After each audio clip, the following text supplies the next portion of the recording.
We'd like to welcome each and every individual to Voices of Integrity podcast for marriage, where we often say things you don't like, but you actually end up loving them.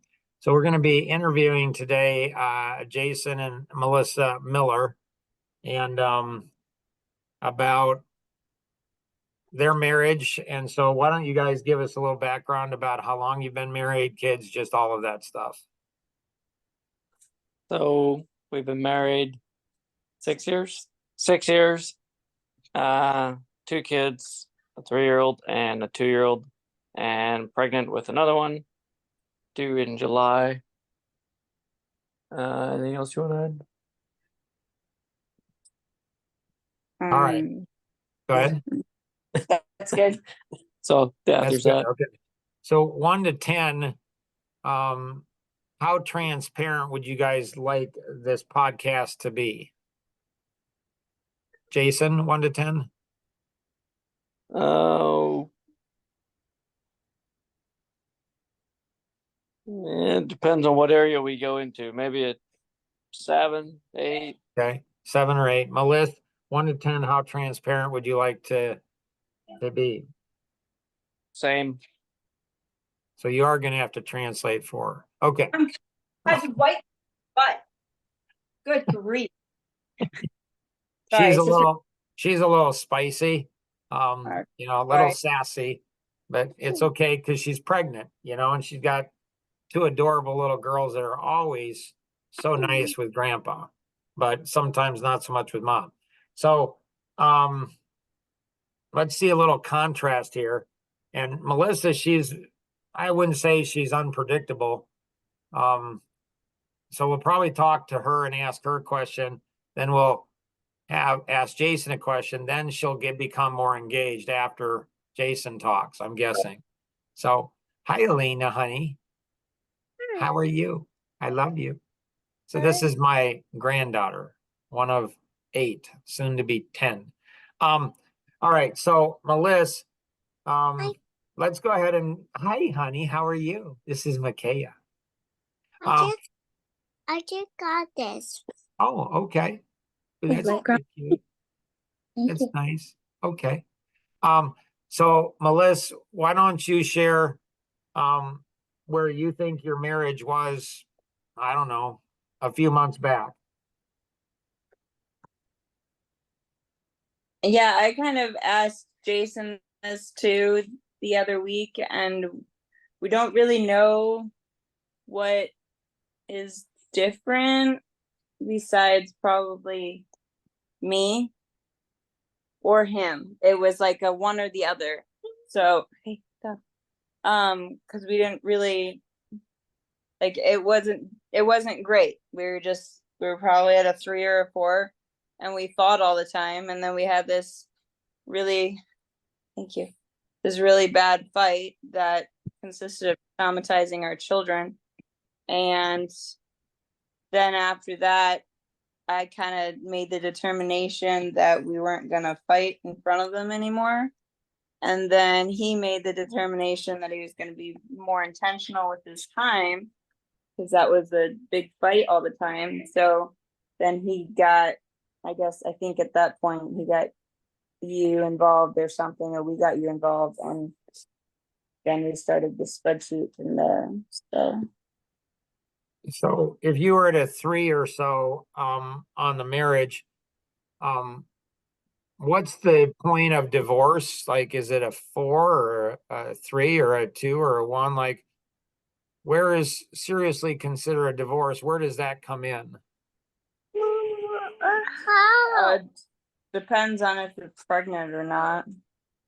On a typical day, usually I wouldn't consider that in any way, shape, or form.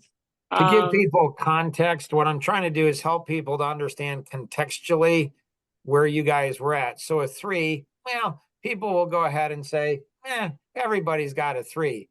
So I know I have my perception of kind of where you guys were at. I'm not saying it's accurate. I'm just saying, and so when you say a 3, I'm not sure if people understand how bad it was If you at would a 3. at the time, I would have said like a 20. Like I would have said the lowest of the low at the time. I look back on it and I'm like, okay, it wasn't the worst we've ever had it. So I think back and I'm like, okay, it wasn't terrible. But if you would have asked me then, I probably would have said a negative 20. Yes. Okay, There's- good. So a negative 20. All right, excellent. And at what point is divorce considered, strongly considered? Is it negative 30 or 50, negative 50? Like, where is divorce? It's usually below 0. Okay. Okay, so negative 20 is quite a bit below 0. So it was not, it was not, it was not, it would be fair to say, without being dramatic, that it was not in a good place, like at all. Yes or no? Yes. Okay. Jason, love to have your perspective. Okay. So mean Jason what? often doesn't use a lot of words. And so he might say, I agree with her. Like he's a man of few words. Sometimes, most of the time. So do you agree with Melissa that it was in a really, really bad place?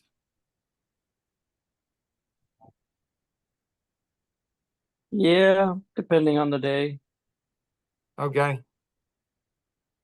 And so I don't know about that bad. what's was- that? I said, I don't know, maybe about that bad as she said, but it was kind of bad Right. that time. And so if you're a woman out there, you're probably saying men are clueless. It's far worse than Jason ever realized it was. If you're a woman saying that, I would not disagree with you. And so, as we've talked about in other podcasts, often a woman gets a great deal of her self-esteem and confidence from her marriage, and then her kids, and then after that, maybe her career. With a man, it's very different, where the career, the occupation tends to be where he gets a bulk of his. So when a marriage is going bad, it typically impacts the woman's self-confidence and self-esteem and her identity far more than it does the man.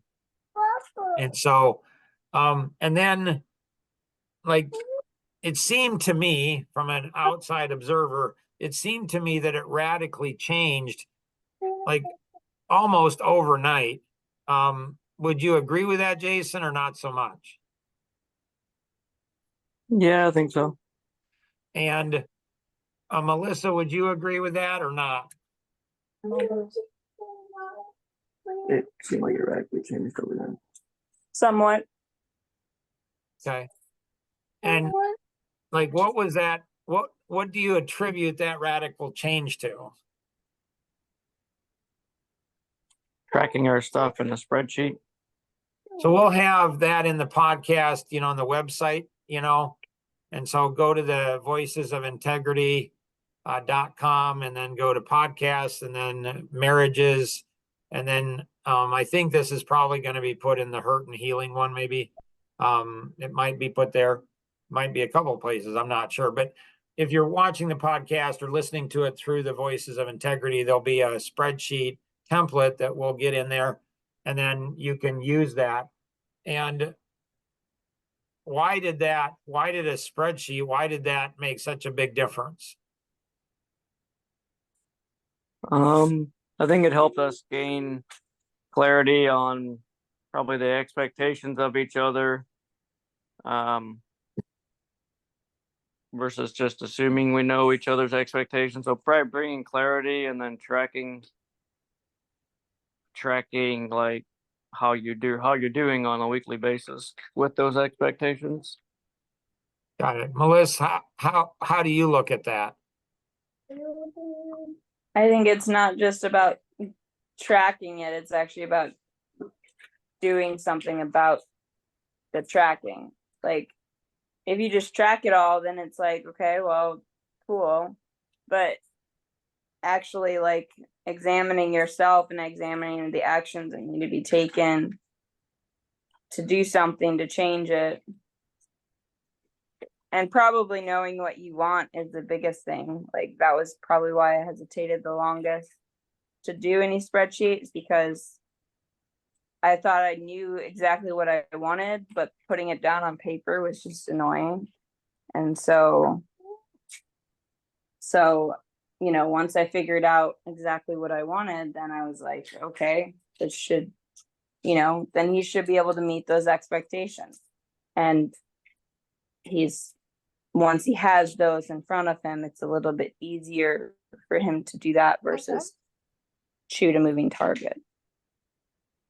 Any other thoughts that either of you have?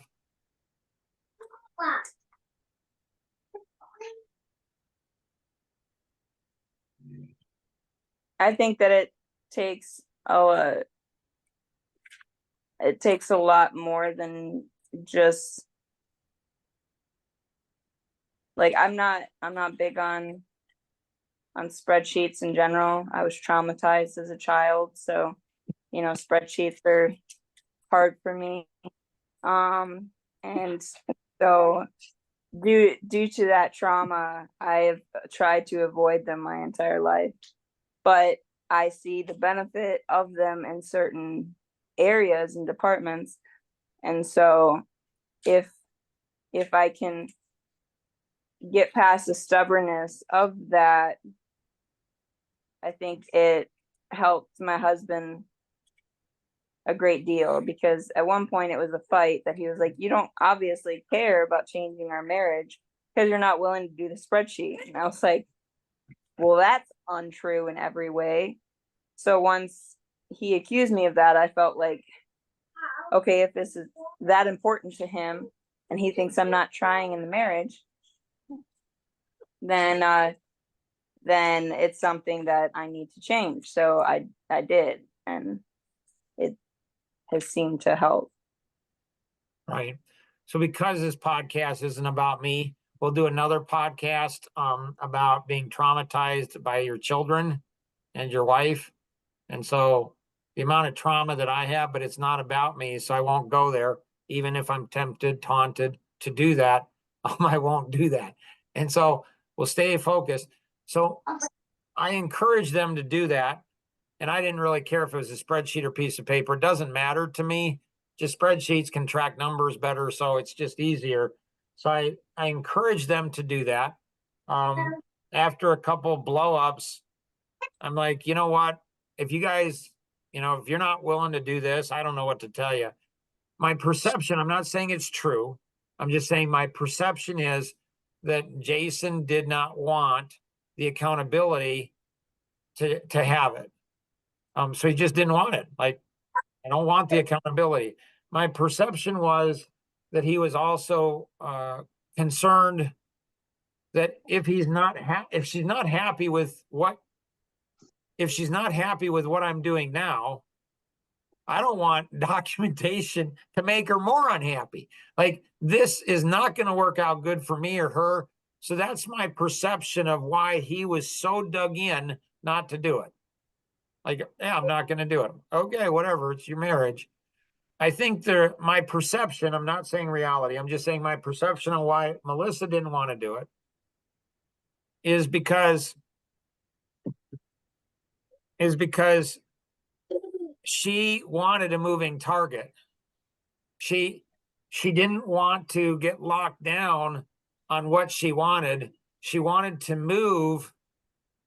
Like, she's not happy with this, and then she's not happy with this. And so my perception is I think Jason's doing a lot more than she realizes.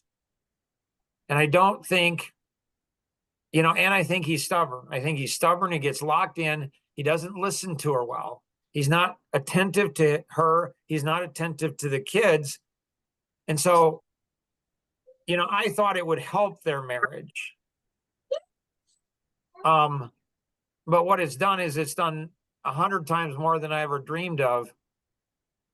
And I think the reason is in talking to him, is it's forced them to communicate in a way that forced them to have both humility that I don't really know. Melissa, as she said, I don't really know what I want. And a husband can handle that as long as it's not his responsibility to go ahead and continue to try to guess at what she wants It's like, okay, let's try this. And if it doesn't work, we'll try something else.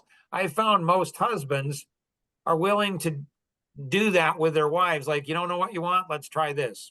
You don't know what? Let's try this. As long as it's not their fault for the marriage not working.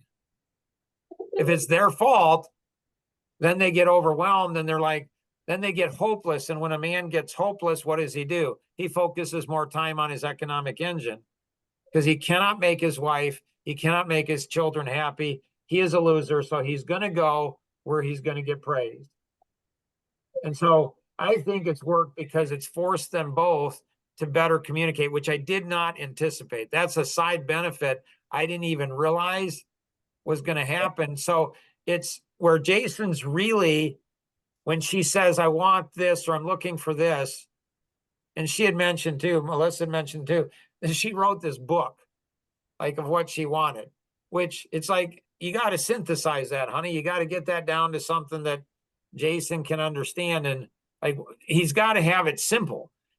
Why? Not because men are simple, because it takes a tremendous amount of mental bandwidth and emotional bandwidth to succeed in the marketplace. And most of that bandwidth has got to be focused on that, because no matter what pastors say, your wife and your kids do care if you live in a house. They don't want to lose their house. So a man is very much aware of this.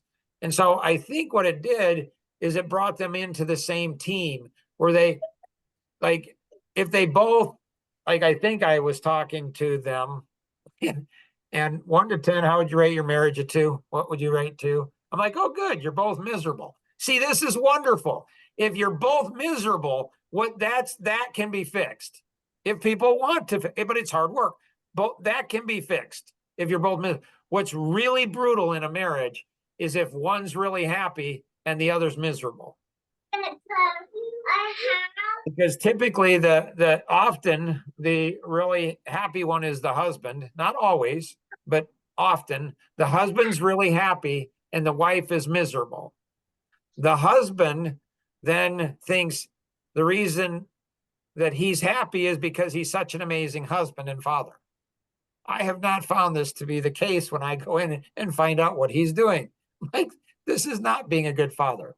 And so, and then he's self-righteous, like, especially if they've been raised in the church and stuff like that. Like, you should be happy in your marriage because that's what God says to be, is to be happy in your marriage. You should be happy.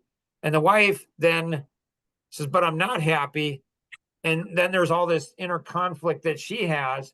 And then there's just chaos all around. So I would encourage, in listening to this podcast, to do the spreadsheet. Or you can just take the spreadsheet and handwrite it out. But I think one of the things that I think is hard, and so Melissa is going to be, so Jason is going to be an analytic, amiable. And then he's got some other funky, he's got a funky personality. I can bring it out here in a minute. And Melissa, she is going to be, so Jason is, so he's even more weird in a good way. So he's an amiable, expressive in the geo test. And then he's a analytic, a driver in the pain quadrant. But when he gets in a painful situation, he wants things to be perfect, and he can be very aggressive.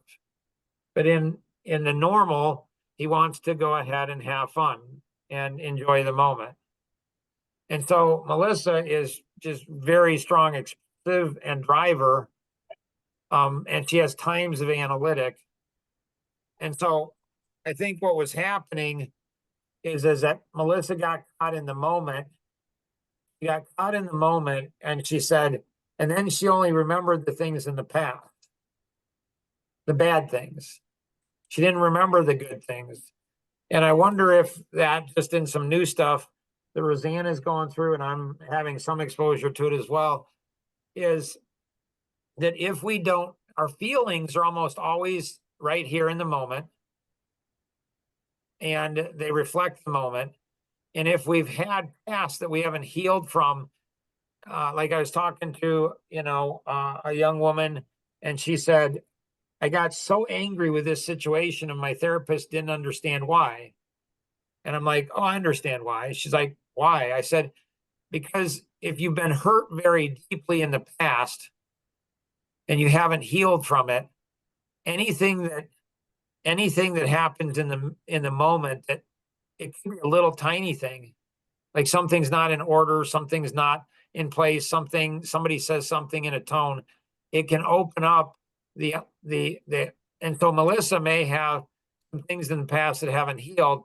And when Jason does something in the moment, when he does something in the moment, it brings back all the hurt. These may be hurts, these may be hurts, from him, or they may be hurts from past relationships, or they may be hurts from, childhood. And what Rosanna's finding out is it could actually have happened in the womb. Like, it's just strange when you're like, what? At least I was like, what? And then Melissa's driver personality kicked in, and she only remembers she's in pain in the moment. She's in pain in the moment. She only, at the time when something happens in the brain, she only remembers the pain in the past. So she thinks future is going to go ahead and be like there's no hope. So her entire everything is destroyed.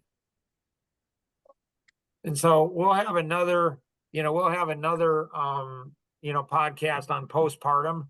My theory is, I'm not saying it's true, I'm just saying my theory is that a lot of the postpartum depression, I think, is very strong impacted by the husband. And my theory is that the husband may be overwhelmed and he doesn't even know it. And so he's under pressure and he doesn't even know it. So what he does is he shuts down, and the wife feels that she's alone. She has fears. He has fears. He doesn't want to make hers worse. He shuts down and makes her worse. So there's a whole bunch of really, funky stuff here that we look forward to dig into in the future. Rosanna or Cheryl, any questions or thoughts you have for Jason or Melissa? Just keep doing what you're doing, because I think it's helping other people too. Your suggestions and what you've been writing, Jason, is helping Luke to see some things about himself. And so I think that's really cool. So Nice. Cheryl, any questions or thoughts you have? No, I don't think so. Jason, Melissa, anything else you guys have? I think it's helped to, like, when depending on the rating, whether it's good or bad or however, 1 to 10s and stuff, I think it's helped me to be more specific or more intentional in trying to have conversations about emotional stuff. It's probably one of my least favorite things to do or weaknesses to do. I mean, I just don't like dealing with emotion stuff. I don't know, it's doesn't make a lot of sense always. So it's I don't know, it seems like it's created more intentional conversations of like, why was it this or why was it that, and what was your perspective? And it's, I don't know, it's just, I don't know how to explain it, I guess, but it's an area that has given me somewhere to try and talk more about. Otherwise, I'll just, like, without it, I'd be more likely to just either ignore it or try to avoid it, or I don't know, whatever else I did, but Okay. not bring it up, all that kind of stuff. I don't know. So most of the men, not all the men, but a lot of the men that are listening to this podcast are like, oh, I get that totally. Like, when my wife goes into her emotional state, like, I'm dead. Like, no matter what, if I'm quiet, I die. If I'm talk, I die. So I think I'll just be quiet and die. He does die because she hates it when there's no communication. When he is communicating to her, she is often, that's not working out well for them either, in part because he's not listening to her heart. He doesn't know how, because men have not been taught to listen to a woman's heart. They just haven't. I have been blessed to have, a wife and 4, daughters and 2 sisters and a lot of women. And, there's no question, the amount of trauma and pain that they brought into my life is beyond comprehension. I can't even, like, guys, if you ever want a great therapist, I mean, she's not taking on any more clients, patients at this time, but Beth Smith, she's over in Europe somewhere. She's an amazing therapist. But the thing is I've healed from that trauma, so I've healed from it. So it's like, it's okay. Like, it's okay. So I think, guys, there's hope. And I think that women don't understand, like, there's this world perspective, social perspective, that women are more sensitive than men. I have not found this to be true. I mean, yes, they're more sensitive to their own feelings, but they're not sensitive to men's feelings. They're just not. And from my experience with all the women in my life, they're just not. They're not sensitive to men. So what men do is men close down and they're hurting, they're hurting, and the wife doesn't even know it.